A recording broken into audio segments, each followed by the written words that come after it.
The preceding program was paid broadcast. Any ideas, comments, and opinion expressed by the program hosts do not necessarily reflect the views and opinion of the station. The program and its producers are not affiliated with the station. Good afternoon, everyone. Salamat po sa isa na namang hapon na tayo'y or maibahagi ko sa inyo ang salita ng Panginoon sa hapong ito. Po ang inyong lingkod, Pastor Erwin de la Cruz, sa isa na namang segment ng ating program, How to Stay Mentally Strong. At atin pong pag-aaralan yung Philippians chapter 4 verse 6 to 8. At tayo po yung nagpapasalamat sa mga nakikinig sa atin sa radio sa 106.1 at saka sa yung mga nanonood sa ating live streaming. Thank you so much. So magandang hapon po sa inyong lahat, I hope.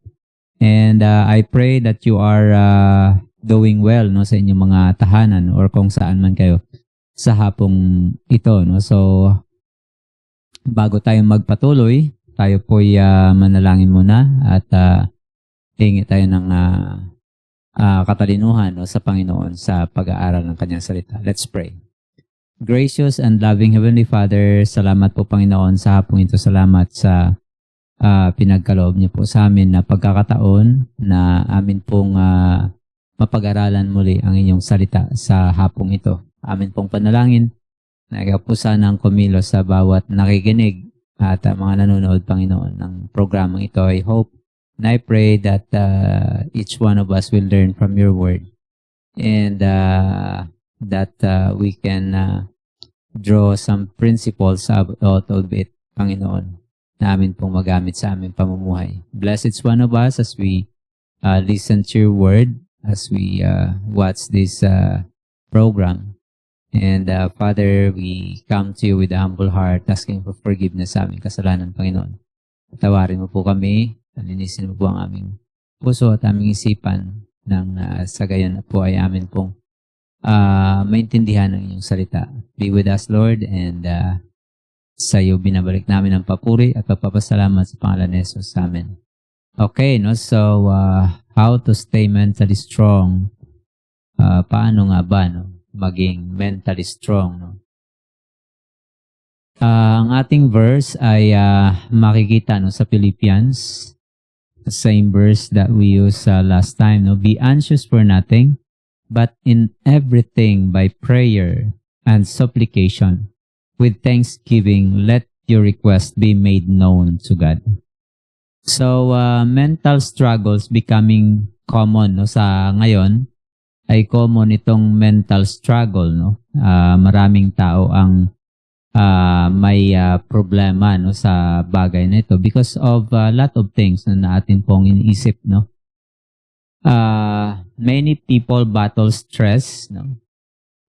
May mga stress na hinaharap sa work or wherever. Mayroon talagang nagkukos ng stress. So, sa po yun sa mga bagay na ating titingnan sa hapong ito. So, stress, anxiety, yung worry, pag-aalala, sobrang pag-aalala.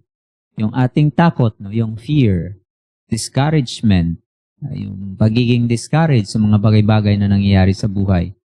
And loneliness, maraming bagay na bibigay sa atin ng mental struggle. Loneliness, anger, emotional exhaustion, kahit yung iba, they smile outside, but actually are breaking inside, sa kanilang mga puso, they're breaking apart,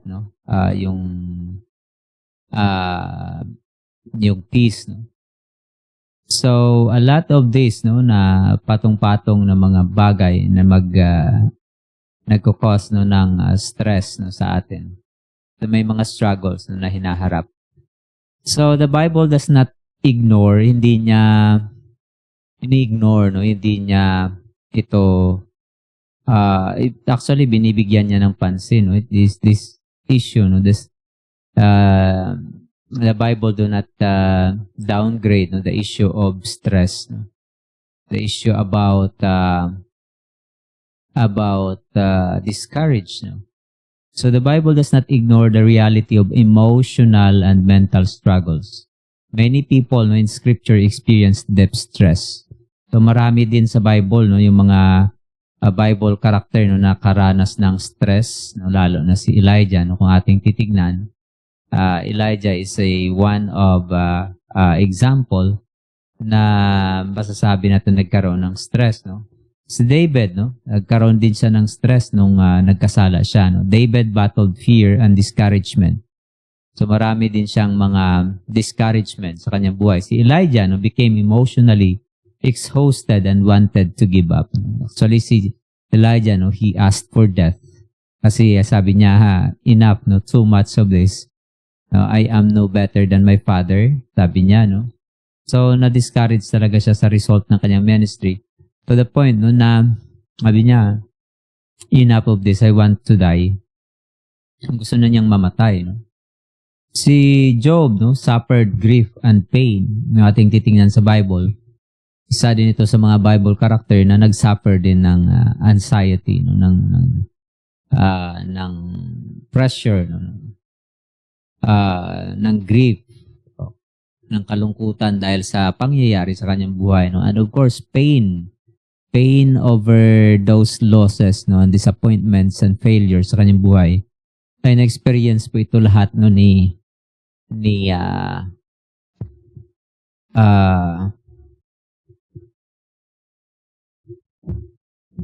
na-experience po ito lahat ni Job, So even si Paul, the apostle na naranasan niya rin to, he experienced this. Experienced pressure and troubles sa kanyang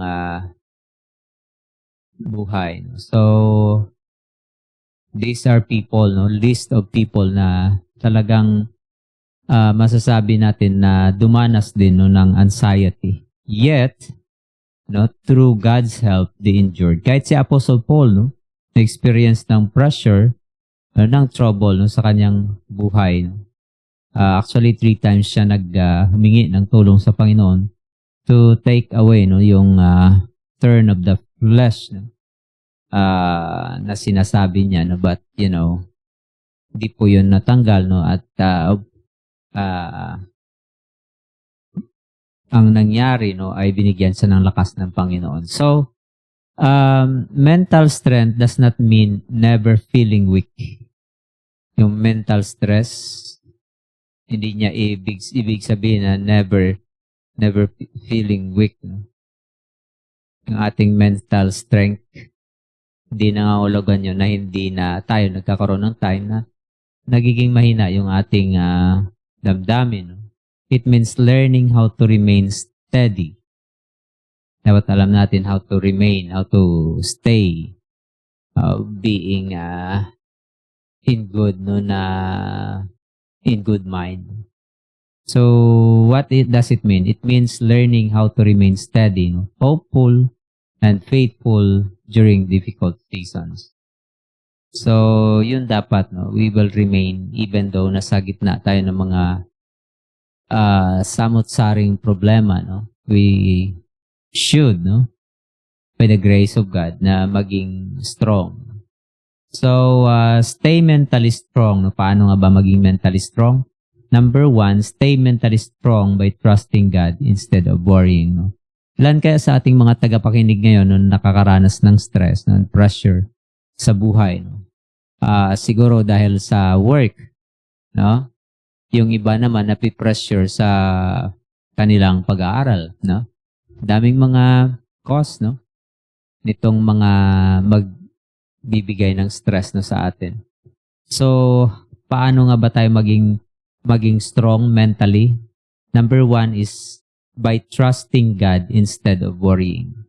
So, instead of thinking about things that you aren't able to do, and mga disappointments, the stressors ng buhay, then start trusting God instead of worrying. Instead na mag-worry ikaw, trust God. Kasi sabi dito, be anxious for nothing.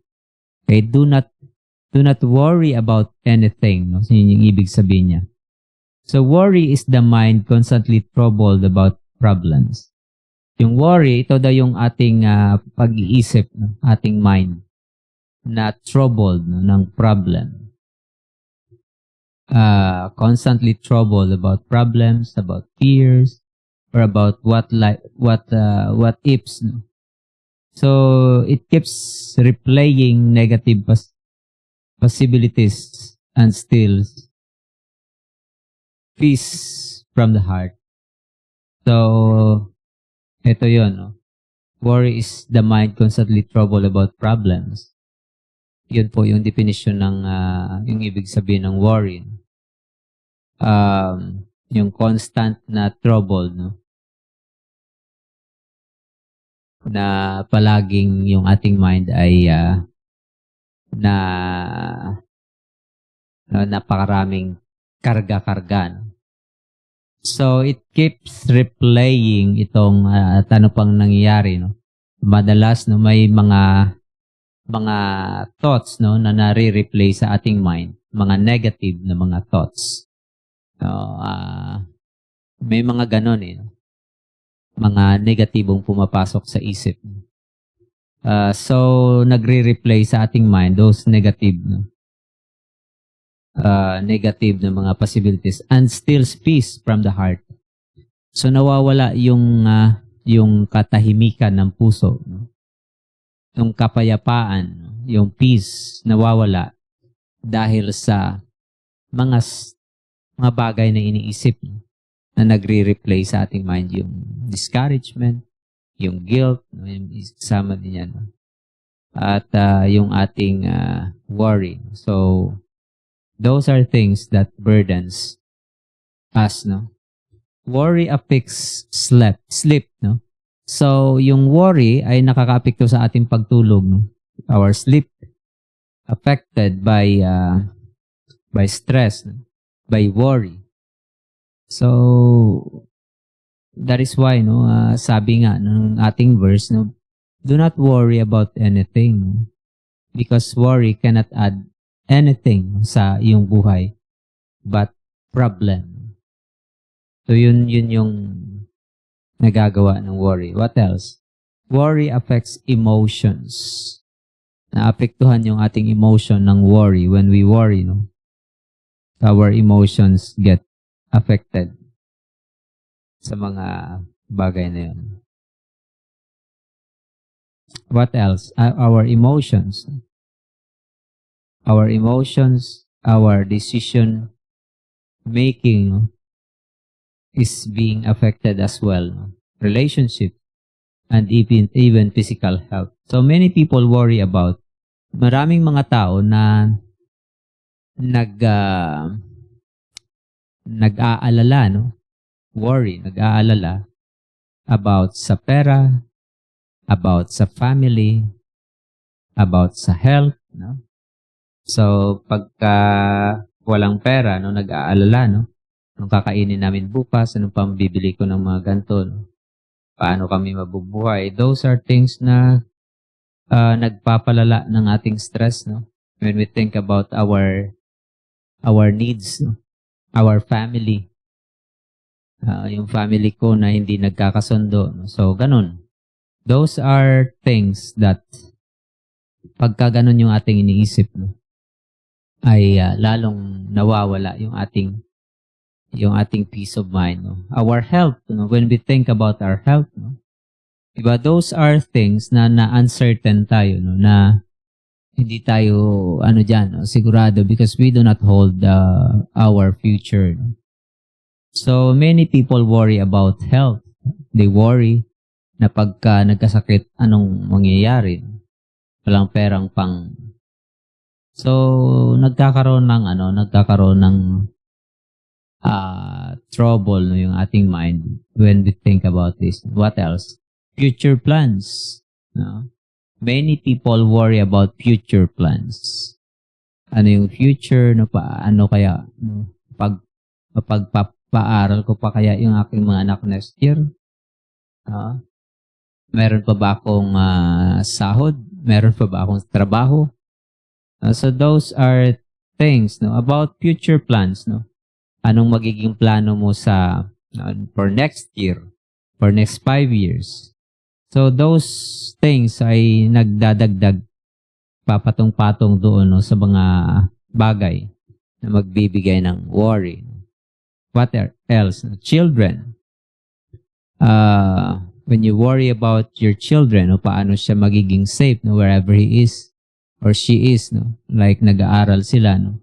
So you think about them, no, and kasama yun sa mga stressor, no, ng buhay. What else? Relationship. If the relationship is not healthy, no, the relationship is not good because of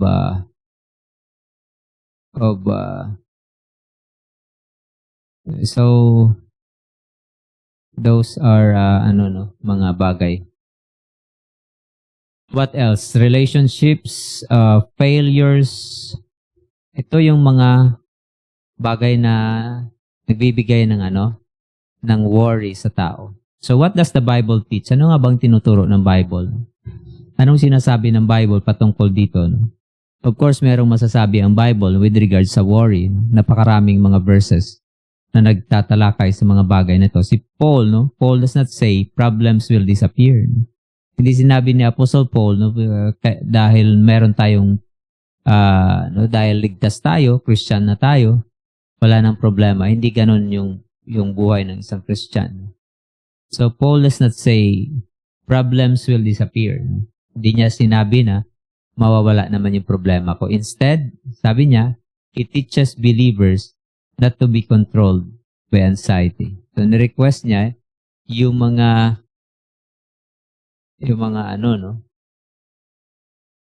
So Paul does not say problems will disappear. Instead, he teaches believers not to control by anxiety. So hindi dapat tayo makontrol ng anxiety. We should not let anxiety controls our mind. So the phrase, be anxious for nothing, means do not allow worry to dominate you. Yun po yung ibig sabihin ng be anxious for nothing. No? Do not allow worry to dominate you. Huwag mong hayaan na mangibabaw itong ating worry, no, sa ating kapayapaan. So why does worry weaken the mind? Paano nga bang pinapahina, no, ng worry yung ating mind? Number one,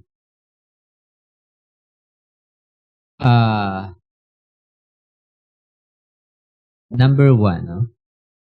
Worry keeps the mind trapped, no, in fear, and fear magnifies problems and weakens emotional stability. No?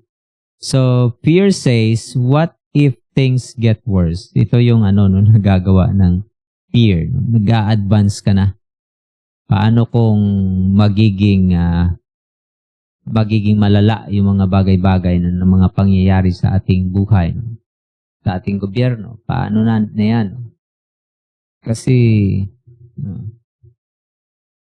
So, trusting God changes perspective. So when we trust God, no,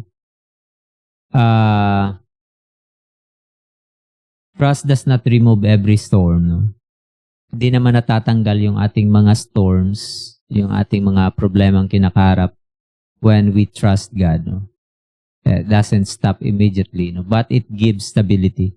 Pero binibigyan niya tayo ng kasiguraduhan, yung kapanatagan at katatagan, no? During sa mga pagsubok. No? When we trust God, anong mangyayari kung tayo po yung nagtitiwala sa Panginoon? We stop carrying burdens alone. So, kasi nga, no, 'di ba sabi ng 1 Peter chapter 5 verse 8, casting all your care upon Him. So when you cast your burden upon Him, no, it's no longer you who is in charge, no, sa mga pangyayari sa buhay mo. So we stop carrying burdens alone. Number 2, we remember God is in control. Dapat ating tandaan, no, na sa ating mga iniisip na mga problema, iniisip na mga bagay-bagay, no, mga worries natin, no, let's put in our mind that God is in control. No? His kingdom ruleth over all. Sabi ng Psalm 3 verse 19, no, that His kingdom ruleth over all. So walang bagay na hindi niya nakokontrol, no? At walang bagay na hindi niya alam. So we serve a God na kung saan Panginoon na makapangyarihan, no? And Panginoon na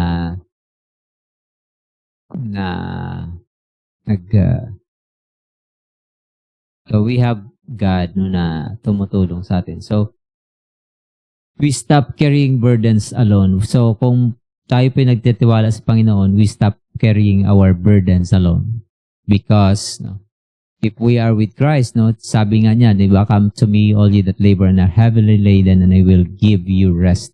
Take my yoke upon you and learn of me, for I am meek and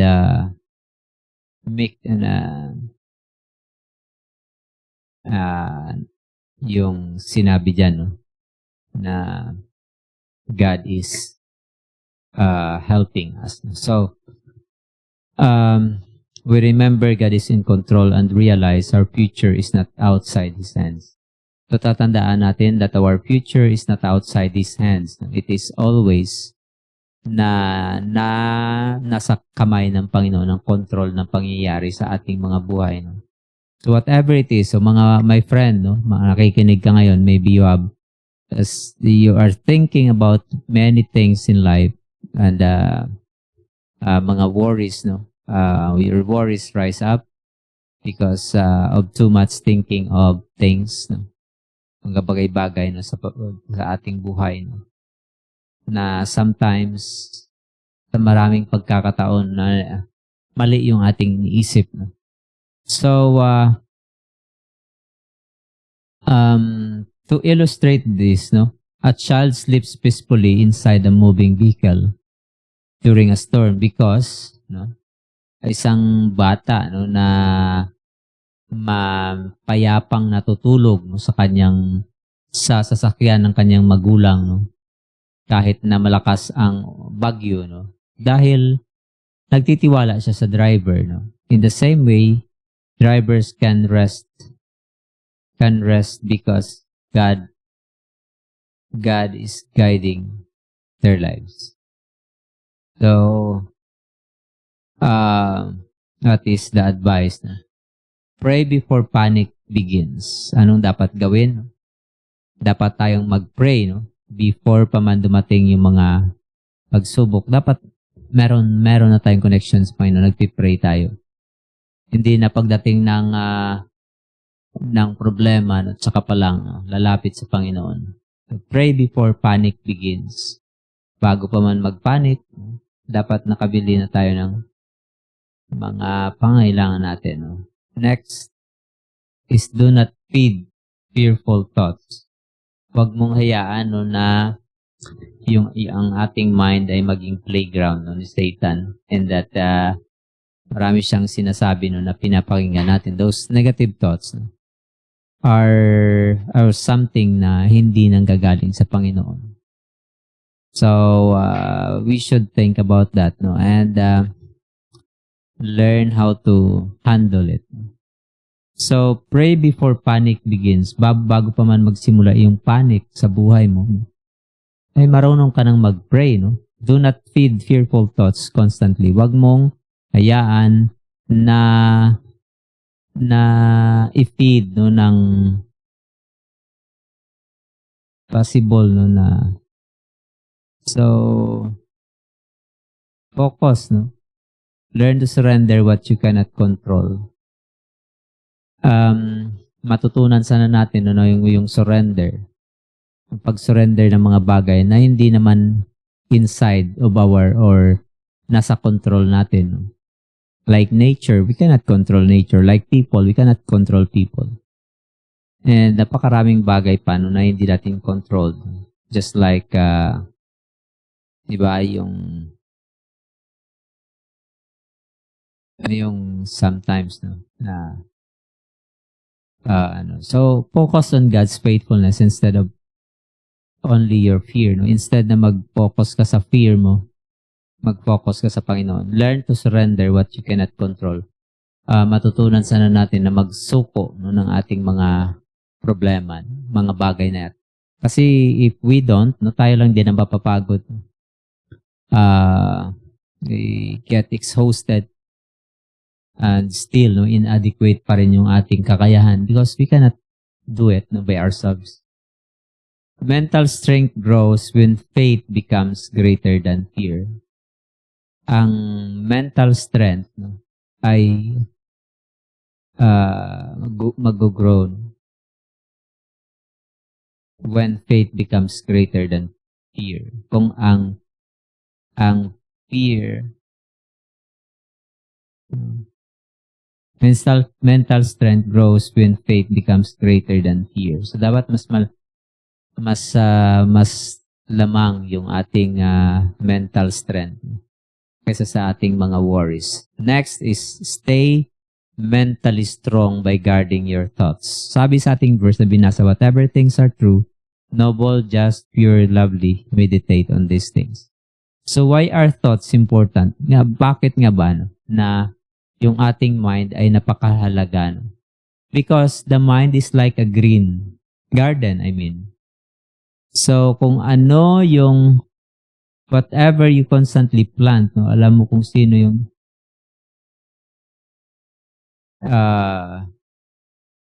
constantly,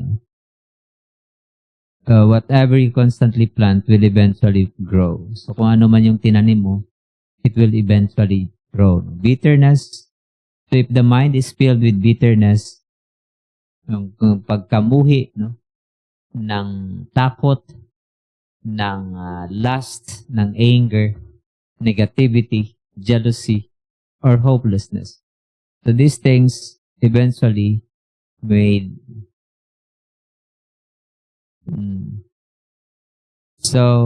these things eventually affect behavior and emotions. Itong mga bagay na to ay eventually will affect no the way we manage no sa ating mga anxiety. So the battle often begins in the mind. Many emotional struggles, no, maraming struggle sa ating buhay na nagsisimula siya sa uncontrolled thoughts. Sa mga hindi natin controlled, no, na mga iniisip na pumapasok sa ating isipan, no, and keeps on telling us. So that's not of God. So negative thinking can create. Ano ba ang makikreate? Ano bang madedevelop pagka meron tayong negatibong pag-iisip no, sa mga bagay-bagay sa ating no, sa ating buhay no, as Christians? So negative thinking can create, number one, madi-discourage ka, no? Discouragement. So kung puno ng discouragement, yung mga negative thoughts, yung ating nag-iisip, no, it will eventually reveal sa ating buhay. So negative thinking can create, number one, discouragement. If you are negative thinker, makaka-create tayo ng discouragement. Na discourage ka lang, ayoko nang gawin to because this and that. Because of negative thinking. So next is discouragement.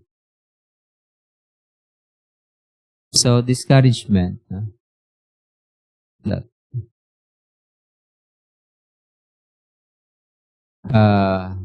discouragement, negative thinking, what else? Discouragement, insecurity.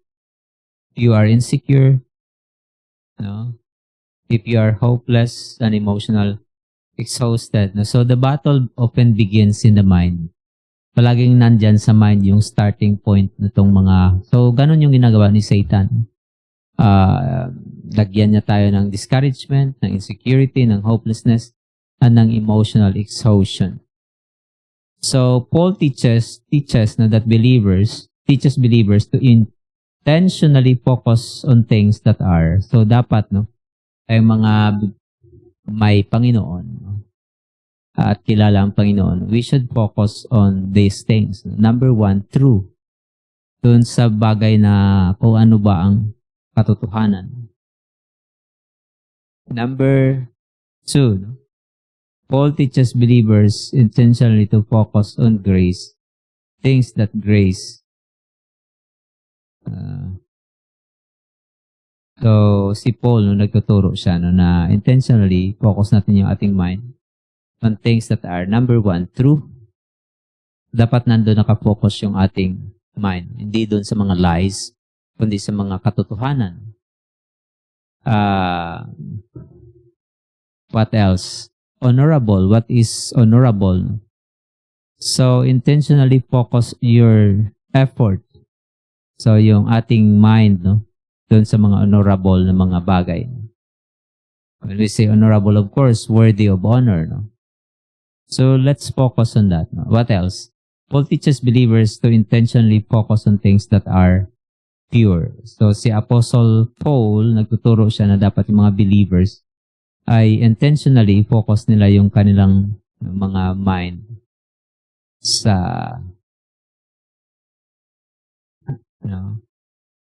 pagiging honorable. What else? Pure. So Paul teaches believers to intentionally focus on things that are pure. So what else? Uplifting and good. So ito yung mga bagay na dapat i-focus natin yung ating mind so that hindi na tayo magkaroon pa ng time to think about negativities in life. Because those things, kung magpapasok yan sa ating mind, nagkakos ng fear, anxiety. And those things are magdudulot ng hindi maganda sa ating, kahit sa ating health. So this means we should not allow harmful influences. We should not allow those things to manipulate us. Yung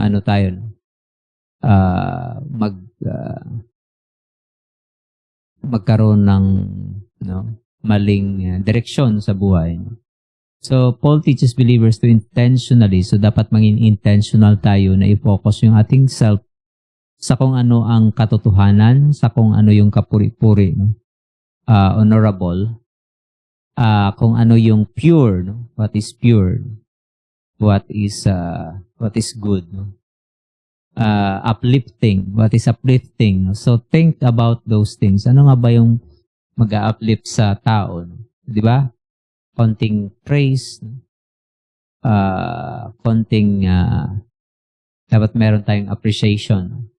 So those are uplifting things and good. So dapat dito nakafocus yung ating mind rather than the negativities, because negativities will always affect our daily life. So this means we should not allow harmful influences to dominate our minds. Huwag na sana nating hayaan na itong mga harmful na mga influences ang mag-dominate sa ating mga isipan. And we should only think of those things that are uplifting and pure, and honorable and good and true. So, yun. What else? Today, people consume burdens, information, and through social media, through entertainment, through news. Iba lalagyan nila ng mga dami nilang ginagawa. So,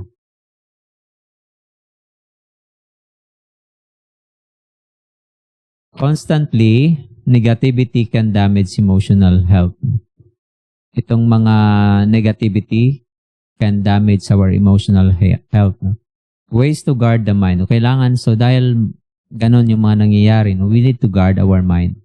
Limit, number 1, how to guard our mind, limit unhealthy influences. If there's any na mga unhealthy na mga influences sa buhay mo, so avoid those things. Hindi naman makaka-influence sa'yo into doing good, then layuan mo na yung mga bagay na yan. Avoid people who constantly spread negativity. Don't be with someone who is always in the constant yung kanilang negativities. So avoid people who constantly spread negativity because, dahil maano mo rin, ma-adapt mo rin yung kanilang ginagawa pagka palagi kang kasama nila. No? Spend time in scripture. No? Ito yung number 3. Ways to guard the mind. Paano nga ba natin maiingatan at mapoproteksyonan yung ating mind sa stress no? Or sa worry. No? So spend time in scripture. What else? Kasi when we spend time on scripture, we get the positive things no sa Bible. And so by doing so, no, nakita natin yung goodness ng Panginoon sa Bible. But that's when we spend time in Scripture. No? If we spend time in Scripture, then maiwasan natin itong mga negativities in life. No? And what else? Fill your life with encouraging truth. Dapat no, na puno natin ng encouraging truth yung ating mga buhay. No?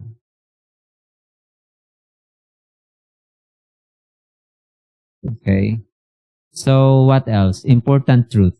Ano ba ang important truth with regards dito? So, you cannot always control what enters your ears once, no? But you can control what stays in your heart. Hindi daw natin makokontrol kung anong papasok sa ating tenga, no? Sa ating isipan, pero makontrol naman natin kung ano yung lalagay natin sa ating heart. So, what else? Stay mentally strong. We should be mentally strong. Casting all your care upon Him, for He cares for you. No? What does casting mean? Anong ibig sabihin ng sinabing casting all your care? No? The word means throwing no? Or placing your burden on someone else. And in this case, no, sa Panginoon, no? You throw your burden. You cast your burden before God. So, whatever things no, that matters your mind, then cast it no, before God. Throw it, no? In the presence of God. So, God never intended people to carry life alone. So, hindi intention ng Panginoon no, na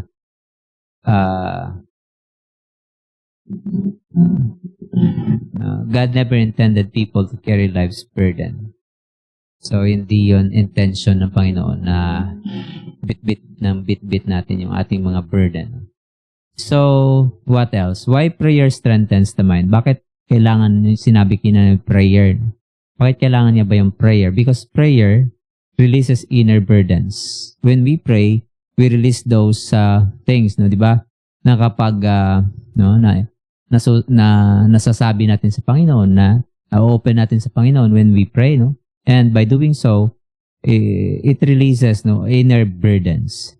No? By doing that, no, we release inner burdens sa Panginoon. What else, no? Why prayer strengthens the mind? Because it calms anxious thoughts. When we pray sa Panginoon, ang Panginoon nagbibigay sa atin ng assurance and stability in the face of difficulties in life. No? In the face of being anxious. What else? Ang magagawa ng prayer, no? It reminds us of God's presence. Because when we pray, no, we internalize no? Or we think about God that as if He is with us, no? That as if na nandyan lang siya sa tabi natin nakikinig. Ganon yung prayer, no? It reminds us of God's presence. So by doing so, nagkakaroon tayo ng confidence. What else, no? Prayer shifts focus, no? From problems to God. Ang prayer, pagpipray, ay naililipat natin yung ating problem. Na instead na yun doon yung ating focus, ay nalilipat natin yung ating focus sa Panginoon when we pray. So prayer is not only asking for things, it is communion with God actually. No? So prayer is not only asking for things, it is communion with God. Mental exhaustion often grows in silence. Itong mga mental exhaustion natin, yung mga nagkakos ng pagod sa atin, itong mga negativities to. So many people keep everything inside. No? Kagaya ng fear, kagaya ng frustrations, disappointment, ng guilt. No? But prayer opens the heart before God. Yung nagagawa ng prayer, it opens our heart before God. So when Hannah was deeply troubled, she poured out her soul before God in prayer. Diba? Si Hannah, deeply troubled siya kasi nga, hindi siya magkaroon ng anak. No? God comforted her. Ang Panginoon na nag-comfort sa kanya. Practical na applications ng ating pinag-aaralan dito. No? Number 1 is pray honestly. At when we pray, no, we become honest. Be honest sa Panginoon to open those things no, na concern no, ng buhay mo. Pray honestly. No? You open it up before God kung ano man ang bagay na nagbibigay sa iyo ng worry. No? So, pray honestly. Give or open your heart to God no, sa mga bagay na iniisip natin. What else? Speak to God daily. So, dapat we come to God in prayer every single day. What else? Turn worries into prayer request. Yung ating worry ay gawin nating prayer request na instead of worrying, maging exercise natin yung mag-pray. What else? Turn worries to prayer request. So those are practical applications. And next is thank God even before answer comes. So bago pa man dumating yung answer, no? Thank God. No? That is the confidence that we have, no? Na dapat pasasalamatan natin yung Panginoon sa bagay na pinag-pray natin, no? That even hindi pa dumarating, we should thank God. No? Prayer may not instantly remove every burden, no? But it gives strength to carry life faithfully. Hindi man kaagad-agad no, kinukuha ng prayer yung mga burden sa ating mga puso, no? But ito ay nagbibigay ng lakas no? Para makaya na nating pasanin itong mga problema at mga iniisip natin na faithfully. We can do that. No? Next, no? Stay mentally strong through trials and difficulties. So, paano nga ba? No? Sabi dito, tribulation produces perseverance, and perseverance character, and character hope. So what are tribulations? Tribulations are pressures, sufferings, hardships, and painful experiences. Everyone faces trials, di ba? Lahat tayo ay may kinakaharap no, ng mga trouble, no, ng mga conflict, ng mga difficult na situations or mga bagay-bagay na ating nagbibigay sa atin ng worry. So everyone faces trials like sickness, like loss, no? Pagkalugi or kung ano man yan, no, na klase ng loss, rejection, what else? No? Disappointments, failures, financial struggles. No? So lahat tayo ay hindi tayo exempted sa mga problemang ganito. No? But then, God can use suffering for growth. No? Katandaan natin na kung ano man mga sufferings natin, no?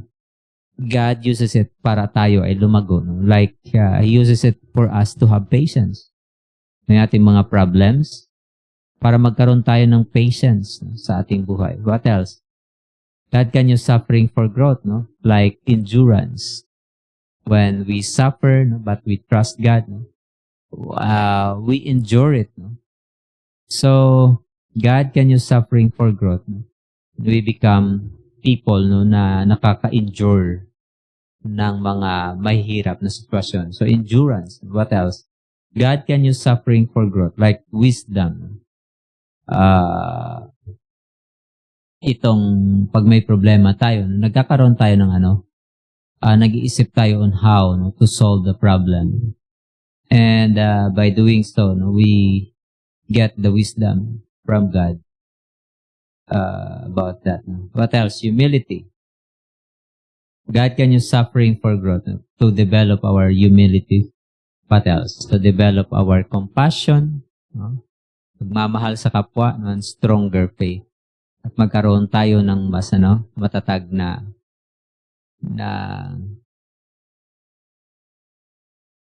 faith. No? So, the process of growth. Ano nga bang proseso ng growth? No?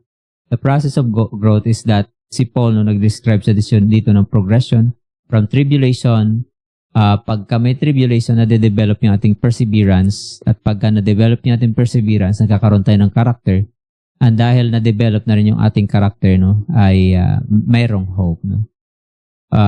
Those are the progression sa ating buhay. No? Tribulation develops perseverance, and perseverance develops character, and character develops hope.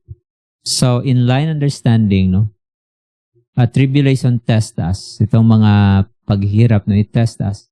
Perseverance teaches endurance, no, and character develops maturity. So, hope gives confidence in God, no, na dahil dyan nade-develop itong ating hope, no, na nagbibigay sa atin ng confidence sa Panginoon. So, God, no, gold is purified through fire. No? In the same way, character is refined through hardship. Diba? Sa pamagitan ng apoy na po-purify yung gold, no? Ganon din tayo. No? So God does not waste pain. He can transform suffering into spiritual growth. So what else? Stay mentally strong by keeping hope alive. Those who wait, no? Sabi sa Bible in Isaiah chapter 40 verse 31, that those who wait on the Lord, those who hope, or those who trust in the Lord, yun yung ibig sabihin nito eh. Those who hope on the Lord shall renew their strength. So, you will be renewed by your strength. Kung Panginoon yung, okay,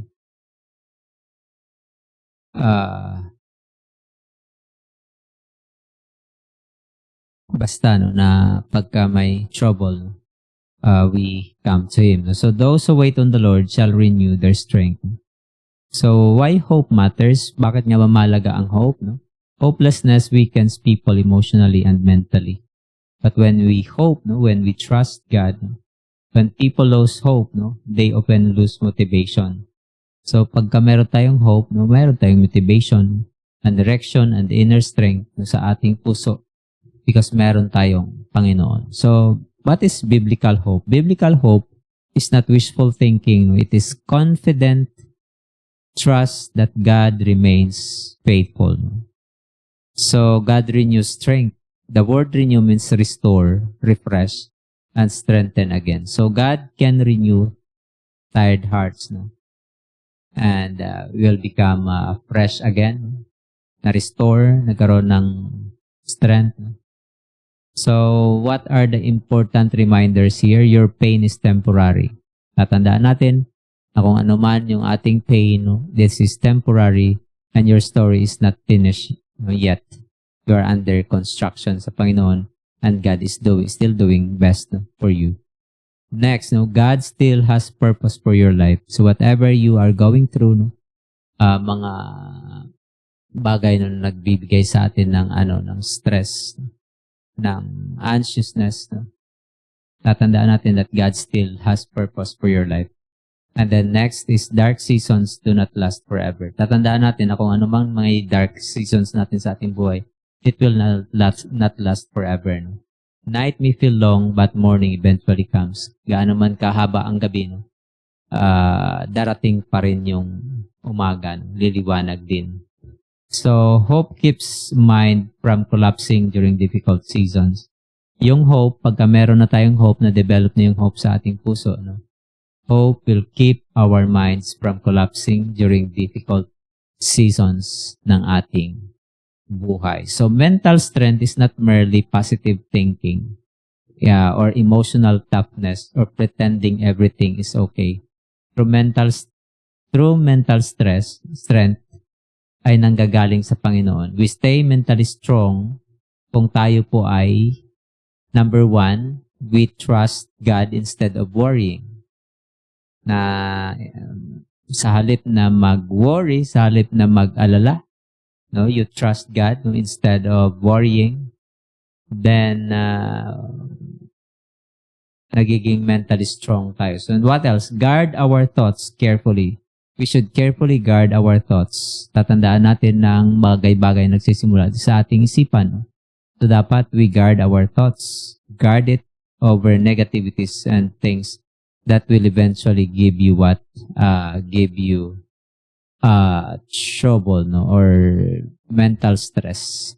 So pray and release burdens to God. No? Let's give it to God. You release it to God, no? So that, no, you will be free of burden. No? What else? Grow through trials instead of giving up. Dapat tayo mag-grow tayo sa trials, no, instead of giving up. No? dapat na mag-mature tayo dito sa mga trials na dumating sa buhay natin. And then lastly, no, hold on to hope. You hold on to hope, no, instead of worrying. You hold on to hope. So what has been controlling your mind lately? Ano nga ba yung nagko-control sa'yo? Sa yung mind lately? Meron nga ba? No? Is there fear or faith? Meron bang takot? Or merong pananampalataya? Meron bang pag-aalala, anxiety, or merong pagtitiwala sa Panginoon? Trust. What else? Is there negativity or truth sa ating mga puso? So God desires not only to save the soul, but also to strengthen the heart and mind. Ito yung sinasabi sa 2 Timothy chapter 1 verse 7, For God has not given us a spirit of fear, but of power and of love and of sound mind. So I hope, my friend, no, na itong ating pinag-aralan ngayon dito, no, ay nagbigay, no, ng lakas ng loob sa atin, no, to face uncertain times, no, times na meron tayong inaalala, no. Okay, so bago tayo mag-end, no, sa ating program, I would like to greet, no, our viewer, si Jivan Lal, no? So good afternoon po, no? Salamat sa panonood nating program. So I hope that you have learned something from our discussions today, no? So what else, no? We would like to challenge each one of us na dapat na mag-grow sa atin yung ng faith, no, instead of fear. Trust instead of anxiety, and truth instead of negativity. Dahil hindi tayo binigyan ng Panginoon ng spirit ng pagkatakot, no, but of power and of love and of sound mind. So thank you so much, and we will be back tomorrow, no, alas 6 hanggang alas 7 dito rin sa station sa isa namang program, no, counseling sa radio. I hope you will consider listening or watching sa ating panggabi na program, no, alas 6 hanggang alas 7 counseling, no, sa radio dito rin sa himpilang ito. And every Saturday, no, alas 3 hanggang alas 4, no, sa ating Faith Focus. So thank you so much, no, and God bless everyone. See you sa susunod na linggo at tomorrow, no, ng gabi. Magandang hapon po.